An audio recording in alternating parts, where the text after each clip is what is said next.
Praise the lord. ప్రభు అయిన యేసుక్రీస్తు వారు ఈరోజు మనకు అందిస్తున్నటువంటి వాగ్దానం 1వ దినవృత్తాంతములకు రాసిన లేఖ 28వ అధ్యాయం 8వ వచనం. మీ దేవుడైన యెహోవా మీకు ఇచ్చిన ఆజ్ఞలన్నీ ఎట్టివో తెలుసుకొని వాటిని గైకొనండి. ఆలయం నిర్మాణానికి దావీదు యోచన. దావీదు ఇశ్రాయేలు పెద్దలందరినీ సమావేశపరిచాడు. వారందరినీ యెరూషలేముకు రమ్మని ఆజ్ఞాపించాడు.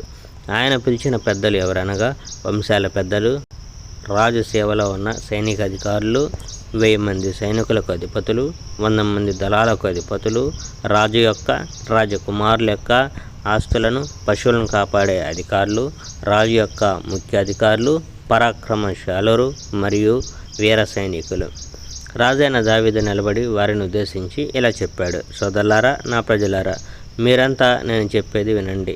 యెహోవా ఒడంబడిక పెట్టెను ఉంచడానికి ఒక ఆలయాన్ని కట్టడానికి నేను నా హృదయంలో సంకల్పించాను. దేవుని పాదం మోపడానికి ఒక స్థానం నిర్మించాలని నేను అనుకున్నాను. ఆలయ నిర్మాణానికి నేను ఒక పథకం కూడా తయారు చేశాను.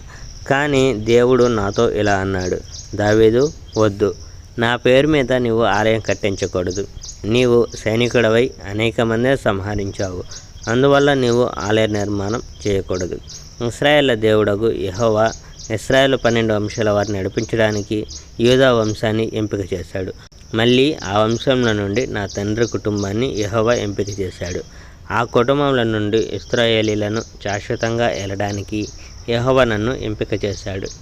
దేవుడు నన్ను ఇశ్రాయేలీలకు రాజుగా చేయదలిచాడు. యెహోవా నాకు చాలామంది కుమారులను ఇచ్చాడు. వారందరిలో ఇశ్రాయేలీలకు నూతన రాజుగా సొలొమోనును మాత్రం యెహోవా ఎంపిక చేశాడు. నిజానికి ఇశ్రాయేలు యెహోవా రాజ్యం. యెహోవా నాతో: దావీదు, నీ కుమారుడు సొలొమోను నా ఆలయాన్ని, దాని ప్రాంగణాన్ని నిర్మిస్తాడు. ఎందువలనగా సొలొమోనును నా కుమారునిగా భావించాను. నేను అతనికి తండ్రిగా వ్యవహరిస్తాను. సొలొమోను ఇప్పుడు నా ధర్మాన్ని, ఆజ్ఞలను పాటిస్తున్నాడు.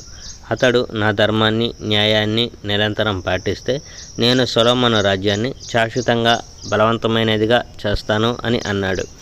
ఇప్పుడు ఇశ్రాయేలు ప్రజల ముందు దేవుని సమక్షాన నేను మీకు ఈ విషయాలు చెప్తున్నాను. యెహోవా దేవుని శాసనాలన్నిటినీ మీరు పాటించేలా జాగ్రత్త పడండి. ఈ మంచి దేశాన్ని మీరు నిలబెట్టుకోగలుగుతారు. పైగా దీనిని మీరు మీ తరువాత మీ సంతతి వారికి కూడా శాశ్వతంగా అందజేయగలుగుతారు. కుమారుడా సొలొమోను, నీ తండ్రి యొక్క దేవుని నీవు తెలుసుకో. పవిత్ర హృదయంతో దేవుని ప్రార్థించు. దేవుని సేవించడానికి హృదయానందం కలిగి ఉండు. ఎందువలనగా ప్రతి వాని మనస్సులో ఏమున్నదో దేవునికి తెలుసు. నీవు ఆలోచించే ప్రతీదీ యెహోవా అర్థం చేసుకుంటాడు. సహాయం కోరి యెహోవాను అర్థిస్తే నీకు సమాధానం దొరుకుతుంది. నీవు దేవునికి విముఖంగా ఉంటే ఆయన నిన్ను శాశ్వతంగా వదిలివేస్తాడు. సొలొమోను తన పవిత్ర స్థలమైన ఆలయాన్ని నిర్మించడానికి యెహోవా నిన్ను ఎంపిక చేశాడని నీవు అర్థం చేసుకోవాలి. ధైర్యంగా ఉండి కార్యం నెరవేర్చు. Praise the lord. May God bless our India.